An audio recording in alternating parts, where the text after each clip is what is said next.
Having trouble with your garage door? Problem solved. Call Direct Service Overhead Garage Door Company. We're your go-to team for garage door repair, new garage doors, openers, and more. We offer same-day service. We're always ready when you need us. Best of all, you can book your appointment online or talk to a live operator 24/7. No machines, no waiting. So whether it's a broken spring or a brand new garage door, trust the local experts at Direct Service Garage Doors. Call us today or visit directserviceoverhead.com.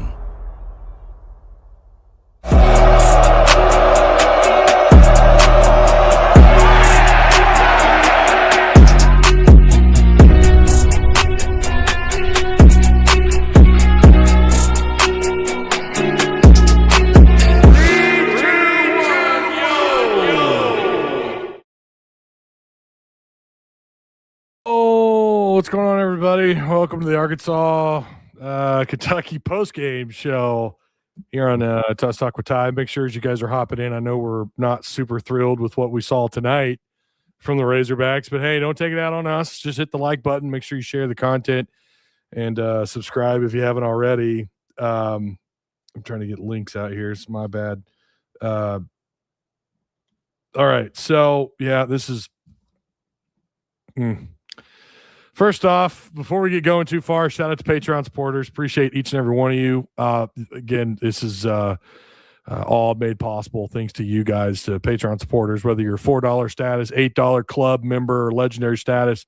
We're able to do what we do because of you guys, and I do appreciate it. Also, shout out to Direct Service Overhead, the garage door company, same-day services, quality parts, affordable outcomes, better than the best. They're in Central Arkansas, 501-244-3667. That's to get a hold of Direct Service Overhead, 1,000+ 5-star reviews, free estimates, man. They got your back. Give them a call today, or you can check the link provided for you down below. Arkansas right now, final is 85-77. Kentucky walks in and gets the upset over Arkansas. I don't even know where to begin with this. This is very frustrating. I think this is the most frustrating loss of the year for me, and that includes blowout, shitty losses to teams like Auburn and Georgia.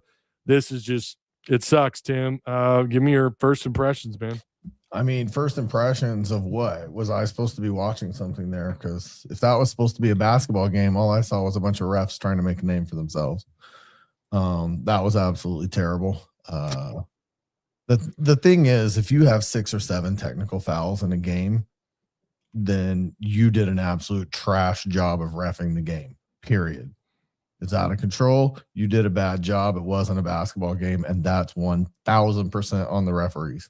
I agree with that. Now Arkansas didn't play well, and you and I kind of talked about this while the game was still going on. You know, if Cal's going to have an 8-man rotation and 3 guys don't show up to play, so he's basically got 5 guys playing. And that's what you got tonight with Pringle and Knox and DJ Wagner. Wagner, I mean, it's kind of been all season. Pringle most of the season, and Knox is kind of weird. But if you're going to have 3 guys who don't show up, then I mean, it's going to be like this more and more the rest of the season. So. Yeah, I don't disagree with any of that. The officiating, I'm not going to sit here and put it on the officiating as the reason why you lost. We all know. You still got to play the game, right? You still got to play the game. And in Arkansas's defense, I'll just say it again. You can give me all the bullshit statistics about, oh, well, actually, when you look at the torque offer, when you look at this or that, they're actually mediocre as a defensive team. No, bullshit. They are the worst. This is some of the worst defensive basketball I have ever seen at Arkansas. I mean, they are horrible. It is not that difficult to get these guys lost and confused underneath the rim. Backdoor cutters, off the pick and rolls, off screens, off ball screens. It doesn't matter, man. You could shred Arkansas to bits. And while the score may not reflect, a shit ton of points, they still scored 85, and it felt like about 80 of them were pretty simple. Well, all but the free throw shots were pretty simple for Kentucky to make. Did Kentucky make some bullshit shots tonight? Yes. Yes, they did. They had a couple that just dropped that had no business dropping. They shot at one point halfway through the first half, something like 65%. They came in here. Kentucky knew, like, we have to win this game.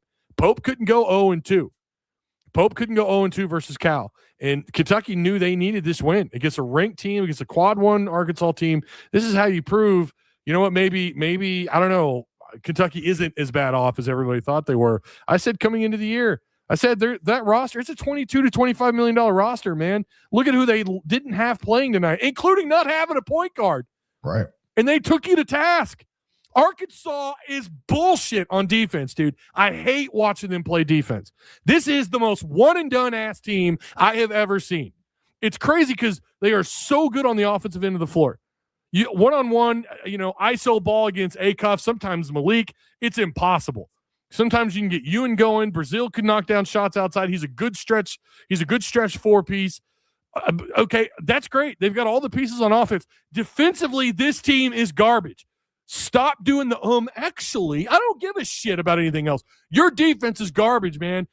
Pure, unfiltered garbage. And I'm so sick of having to do this every post game where we're talking about how bad the defense, how easy it is to score around the post on this defense, and how open these threes are. Every damn shot was open. Almost every shot for Kentucky was open. This is a very talented Kentucky team, but as it stands with the available roster, Arkansas is a better roster. They didn't look that way tonight. The officials got in the middle of it and really threw off the pacing of this game with all the technicals. And you and I did agree. Even the technical on Kentucky was silly. Yeah, the one under the basket. So, like, it just threw the entire I don't know what the hell I was watching. It just threw the pacing off entirely. Arkansas, how many fast break points do they have tonight? They had 2 in the first half. Yeah. And you got to give Kentucky credit. Defensively, they did a pretty good job. They contained Acuff pretty well. Acuff started off, 0 of his first 5 shots, 1 6. I think he ended up, I don't know what he was in the first half. In the first half. Dude, I'm sorry. I'm going to say it. This is not a team that I look at and go, yeah, no, they're going to go far in the tournament. I don't see it until this defense gets fixed. And I don't know. I mean, can they? We've seen crazy things happen before. But right now on defense, on the defensive end of the floor, I don't know that they could stop Fayetteville High School. And I really don't see them as a team that's going to advance right now. As it stands today, January 31st, I would pick this to be a one and done team, depending on the matchup, depending on the bracket. I have not liked what I've seen on defense. And someone said it best in Discord. It's like they're getting worse on defense week to week. And I think that's a fair assessment. I'm so sick of watching this team. And that includes Acuff. Acuff defensively at times, he can't ISO. If you man up with him, you've got a pretty good shot at probably knocking down a floater or something, right? A silky smooth straight to the rim on Acuff. His on-ball defense is not very good. He's not terrible, and I think it has gotten better, but it is what's going to keep him out of that top 5 conversation. His defense is what's going to keep him out of that top 5, top 8 conversation in the NBA draft. He's got a long ways to go on the defensive end of the floor, but everybody on defense tonight, just bad. And again, Kentucky is the most up and down team I've watched play this year. They looked really bad for a while, and they are starting to play better ball, and I give them credit. They did show up tonight. They played really hard. Again, I don't want to say it was their Super Bowl. I know that's what everyone likes to say. I just think that this was a game that Pope and those players knew they had to come in and they had something to prove, and this would be a big quad 1 win for them, and that's exactly what it was. Arkansas just, man, I don't know. I'm so frustrated with this. This is the most frustrating loss, I think, in the Cal 2 years we've seen so far. This is so frustrating. Well, especially when you look back at the Vanderbilt Kentucky game just earlier. Kentucky couldn't throw a pass with just a little bit of great pressure. Vanderbilt put great pressure on Kentucky. Yeah. And they couldn't pass the ball. They were one of the worst passing teams I've ever seen. And we didn't learn from that and come out and put that kind of pressure on them. And maybe a little bit of that has to do with the technical fouls and the way the refs were calling the game, which was just insane. But also, we're not a great defensive team to begin with. Yeah. So take away our incentive to play defense, and it's even worse. Yeah, exactly. And then you had to defend a certain way in the second half because you knew that the refs were going to be whistle happy. It changed the entire dynamics of this game. And you could put blame on the officials, you could put blame on the Kentucky players, you could put blame on Brazil. in some of these other guys, whatever. I just think it was, again, it was another perfect storm situation. You couldn't hit free throws. Neither team could. Actually, they both ended up about 62, 63%. Yeah. But the difference in this one, it was this insanely slow start. It was a cup slow start. And then it was also 3 of 14 shooting outside. 3 of 14 shooting for Arkansas at home, a team that's been, what are they at home? Like 42, 43% or something outside. And that's off like an average of 24 threes a game. They shot just 14 tonight and only made 3. Like, that's back-to-back games. Arkansas got a problem. They've got a problem. And it's not just on defense. There's something not clicking on offense. I don't know if it's Leak playing with a banged up hand. I don't know if it's Acuff kind of getting in his emotions. I don't know if you watched him tonight, but he was down on himself when he was missing those free throws. You could see him shaking his head and just talking to himself. And he still ended up with 22 points and in a couple of or three assists. So not a terrible night for him, but he also took 20 shots. He was 8 of 20. What Arkansas has turned into, and they've been this way for a while, but it's proving that it may not be the recipe to win, is that it's either Acuff or nobody. Yes. You can't do that. You just cannot do that. He's a freshman. He's arguably one of the top 5, top 4 point guards in the country, in my opinion. He's one of the top 2 point guards in this conference. Great player. But to put this on his shoulders night in and night out against teams like Kentucky, with how big this game was, that was 19,500 people. There's probably 20,000 people in that damn building because some folks probably snuck in. Okay. So I get it to an extent why they do what they do, because Acuff is so capable. But then when you have to do it night in and night out, it's not going to work every single night. Yeah, he had 22 points, but there was who else was really opening things up in the second half, scoring wise. They have to figure this out, or you're going to lose more games at home. And by the way, this was one you really needed. You really needed this win because your schedule's about to get pretty damn brutal. You needed tonight. So did Kentucky. They wanted it more. They made they actually did make more mistakes than you. They had 7 turnovers, but they shot better outside. They were 6 of 13, 46%. That's the difference tonight. It's the 3-point shooting and the officiating getting in the middle of it. They just sloppy, gross basketball. I'm telling you, I'm probably not sleeping tonight. I'm so pissed off about this game. And again, tip of the cap to Kentucky. It was a heated battle. These guys fought it out in the trenches. I actually like that kind of ball. Again, I just wish the damn officials would have let them play. I mean, calling a technical on a Kentucky player because he was talking shit. Are we serious? Yeah. What? Let them talk shit. That's always been my philosophy since I've had this show. Even before I had this show, let them talk shit. As long as they're not throwing elbows and punching each other. And I get that this game was kind of wild and the officials wanted to put the clamps down. You can put the clamps down. You can get control of the game without 6 or 7 technicals? I think it ended up being 7 total. Was it 7 or was it? I thought Didn't we get 3 in a row? And they got 3, and also we had 1 when they got 3. We got the double technical. So I think it was 7. Because they got 3 in 38 seconds at one point. I wonder if that shows up actually in the notes on the stat broadcast, because I'm not sure. I thought it was 6, but I could be wrong. Either way, 46 total fouls in this game, and 6 or 7 of them were technical fouls. Yeah, that's insane. It's yeah. I mean, like you said, the officials were busy making a name for themselves. It was I don't know. Oh man, when's the last time you saw 46 fouls in a game? I know there was one game under Musselman that got over 50. 1 or 2 games that got over 50 when Musselman was here. Of course, that was kind of Musselman ball. He wanted to get you down in the mud and make you play with him. Yeah. Cal, this is Michael Kopesky. Cal whiffed in the portal. Boys, we don't have a front court. That's true. I'm not going to argue that. I'm looking here. Here's what I'm looking at right now. Total rebounds. Nick Pringle, 0. Yeah. Malik Ewan, 0. Brazil, 8. Yeah. So between our 3 big men, 8 rebounds, and they were all by one guy. Yeah. I mean, that's crazy. Yeah, they don't have a front court. 25 minutes, 0 rebounds. Pringle had 13 minutes, 0 rebounds. Carter Knox, 16 minutes, 1 rebound. It was embarrassing. And the crazy thing is like I hadn't looked at I wasn't looking at the stat sheet. Typically, I follow the stat sheet as the game goes. I didn't look, and I honestly thought Kentucky had more rebounds over Arkansas. I was thinking like 39 to our 25 or something, but it was 35 to Arkansas's 26. I will say, at least, the turnovers were for both teams. I mean, they only had 7. Arkansas only had 5. I think that mostly speaks to the defenses here. Arkansas with just 2 steals. Kentucky had 0.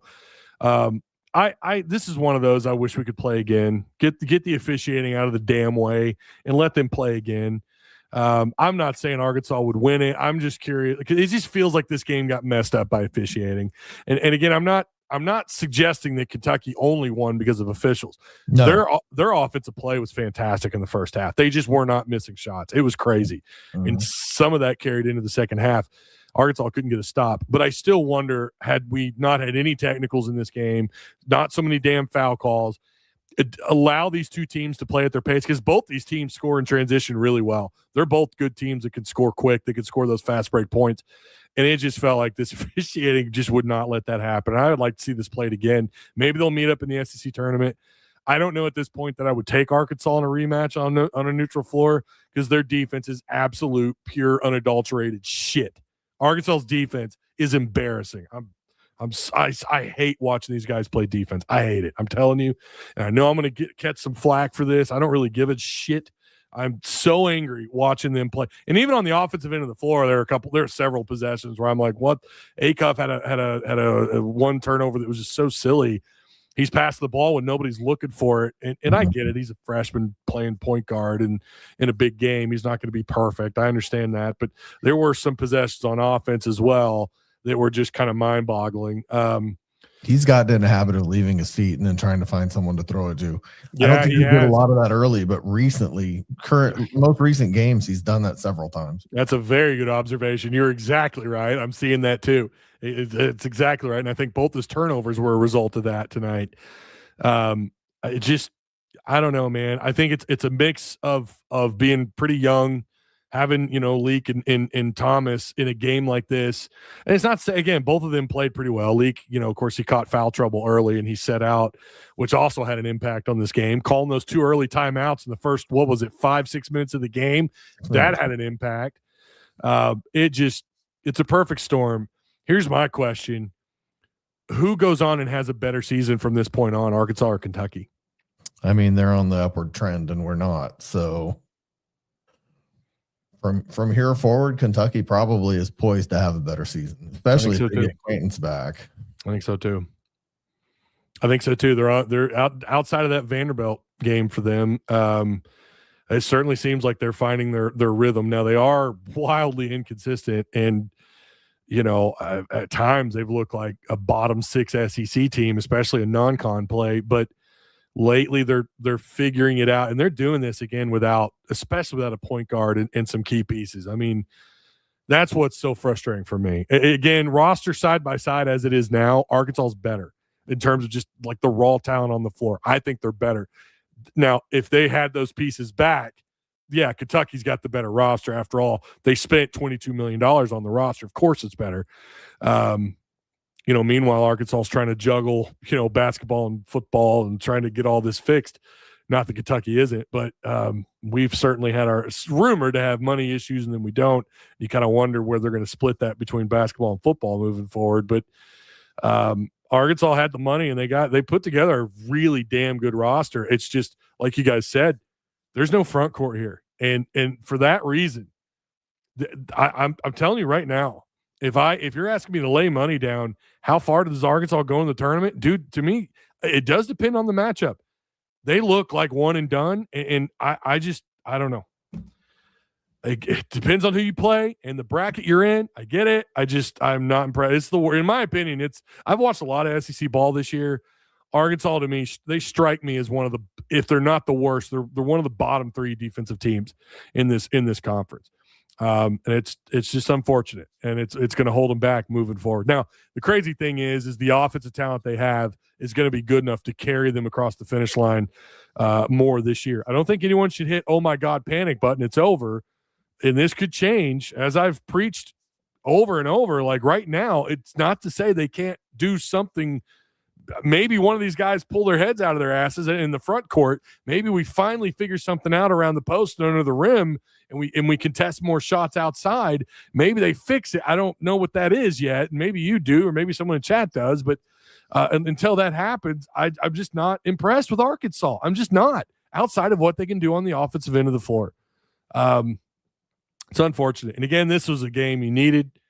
Both teams needed. Kentucky played better, shot better, and and the rest is history. So what are we at on time here? Okay, I will say ESPN just updated the stats, and Ewan did have 5 boards. They had 0 in there when we started the show. Oh, did they? They just updated it, and he's got 5. So okay, he got 5 boards. I was going to say, I thought Ewan had at least 3. Okay, 5 is a little surprising. Yeah. It didn't seem like it. Yeah, I didn't give him credit for it because it wasn't on the stat sheet, but it is now. But still, we got out rebounded by 9, 35-26. Yeah. So I don't know. And the thing is, if you're not going to score and you're not going to play defense, you at least have to rebound. At least. Yeah, I agree. Yeah. Again, Nick Pringle, 0 points, 0 rebounds, 13 minutes. Yeah. Carter Knox, 0 points, 1 rebound, 16 minutes. What are you contributing? Yeah. Carter Knox is supposed to be an NBA late first round, early second rounder. What's he contributing? I have no idea. Knox Pringle hasn't contributed all season except for 1 game. Yeah. Two games. Knox's regression needs to be studied. I mean, it needs to be studied. I thought with this roster, this was tailor-made for him to have a bonkers kind of season. I really thought, and I know Acuff, like we all expect Acuff and Leak to score a bunch of points, but on both ends of the floor, if there's going to be a guy that can play on both ends of the floor, I thought it would be Knox. I figured this cat would be averaging, I'm not saying he's going to blow up the scoreboard. Again, when you've got Acuff doing what he's doing, he's not going to get 20 points a game. But I thought he'd be 14 points and then 14 to 16 points, an outstanding defense, racking up blocks, altering shots and looks underneath, being just the true two-way player. And this is the thing that is holding them back that Muss used to talk about. And it was guys that could play on both ends of the floor and how many of them you have in your rotation.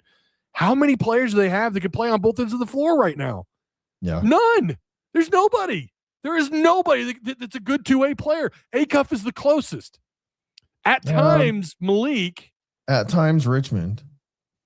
That's fair. Yeah, Richmond did a great job, actually, on Owe. When he was guarding Owe, he did a pretty good job of keeping the ball out of his hands.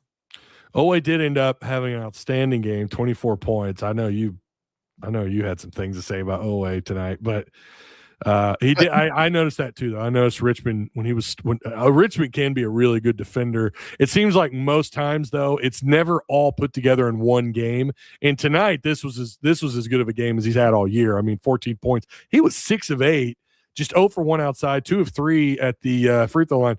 But he had 5 rebounds and an assist with just 1 turnover and a steal. Richmond produced tonight, and this was as close to a two-way game as he's had all year that I saw. Maybe I missed some defensive possessions. I'm with you. I thought Richmond was really good. Actually, I thought he had a block, and I don't see it on the ESPN stat sheet, but I swear he got a piece of a ball halfway through the second half, but maybe not. And yeah, Wagner, and even when they turned Wagner into the point guard and they had Acuff playing the 2, you could tell they were probing, trying to figure this thing out, and they still struggled unless someone got an easy shot up to the lane or a nice little feed around the rim. They are definitely digging, and I don't know. We know that Wagner is capable of more than this. This is exactly the same as Carter Knox. Why is there such a regression? He is capable of more. He took over and made us look good when Boogie Fland finally, laid down and gave up last year. We know Wagner can do more. What is this? 4 points, no rebounds, 1 assist, no steals. We know he's better than that. Yeah. I don't understand the regression of certain players. Like, we brought in complementary players. Even if you're going to put Wagner on the floor as the point with Malik Thomas as the 2, or Acuff as the 2, moving Acuff to the 2, those are that's complementary. Yeah. That should make Wagner look better, and he looks worse. He does. He doesn't look comfortable. He does not look comfortable. He doesn't look, and I realize he's not getting a ton of minutes. The switch last year was him obviously taking Flan's spot, and all of a sudden his minutes skyrocket, his production way up, his assists per game. He was definitely the floor finder. And this year, I guess he's just, I know he's okay with it. I'm sure a lot of that has to do with the fact that he's probably paid a pretty penny to be, coming off the bench and all that. And maybe that's why he's such a team player. I don't think so. I think Wagner, I think he will. That's his role, and I think he's fine with it. And I think he's accepted it. But it is affecting him on the floor, I think. I think the fact that he's having to give up time to Acuff and Leak, I think it is affecting him. And he's not good as a role player. He could come off the bench and get a few points, maybe knock down a 3, maybe 2 if he's having a wild game. But that's really about all you can expect from him. And again, Wagner, Knox, I would say Brazil has been hot and cold. Tonight was really a good night for him, like a really damn good night for him. 16 points, 3 blocks, 2 offensive boards. He almost had a double-double. He was outstanding tonight. And there have been games this year where maybe the stat sheet wasn't crazy high for him, but he still, he was fighting for rebounds and maybe knocked down a couple of key momentum shifting threes. That's kind of been his role this year. It's good to see him produce, and it's crazy that him and Acuff and Thomas and Ewan and Richmond would all get into double-digit scoring. And you don't score 80, you give up 85, just 5 turnovers. Again, it boils down to the slow start and the horrific outside shooting. And again, the officials just making this game about them. I think that's why I'm so frustrated. Again, it's just like, I feel like we were robbed of a game that could have been even better, would have allowed both these teams to put their best product on the floor, and we were robbed of it, and Arkansas ends up getting the L. Yeah, I'd be in a better mood if Arkansas had won the damn game, of course, but I don't know. I would be in a better mood even if Arkansas lost, if I didn't feel like the refs took over the game. Yeah. Like, if I saw a great basketball game and we lost, I'd feel better than I feel right now. Yeah. I still would prefer the win, but 6 technicals. Yeah, 46 fouls. Well, see, so here's Smoke and Temp saying I can't blame the refs tonight. We're not putting the loss on the officials, not on the refs. The bad game, the overall bad game is on the refs. When you like you said, 3 technicals in a game is usually a sign that the officials are losing the game. Yes. They're losing grasp, but they're losing, trying to batten down the hatches here. What you're supposed to do early, and 3 is too many. 2 is too many. 6 at one point, 3 in 38 seconds. They called 3 technicals in 38 seconds at one point. Oh, was that? Oh, yeah. I wasn't keeping up with that. They put it on the screen. That's pretty bad. Did Knox play today? Couldn't tell. Yeah, we couldn't either. We're coming up against it. We're going to keep this one at 30 minutes. I've got assuming the party's still happening here, I got a post-game party I'm supposed to head out to in Pea Ridge. So we're going to cut it short tonight. I'd love to keep this going. It's a good conversation. Again, very frustrating loss. It's a weird, I'm frustrated because of Arkansas's play. I'm going to tip the cap to Kentucky. They just played better early, and it really, Arkansas, when you get Arkansas down 13 points, I don't know the odds of them winning this year. It can't be high. And that's true for a lot of teams. I get it. But with the offensive firepower this team has, you would think they could overcome these games and win them, especially at home inside Bud Walton Arena. Just wasn't enough tonight. It was a great crowd there. Kentucky did a good job keeping them, on their butts tonight. Again, you got to give them credit. Well, them and the officials certainly made things a little more, exciting, and also, what's the word? made it exciting, but not in a good way for the home crowd. That's for sure. Appreciate you, Ty. Oh, hey, I appreciate you, man. Thank you so much for being here. Again, make sure you guys like, share, hit the subscribe button. This is Tim Neal alongside me tonight. We'll be back for Monday Night Lights. We've got so much more to say. I know we do. So we'll be back Monday night again, 6:30 right here. Tuss Talk with Ty on YouTube. Only place you'll find me. Okay. You guys have a good rest of your weekend, man. I don't know. Hopefully you guys get sleep. I don't think I will. We'll see you Monday.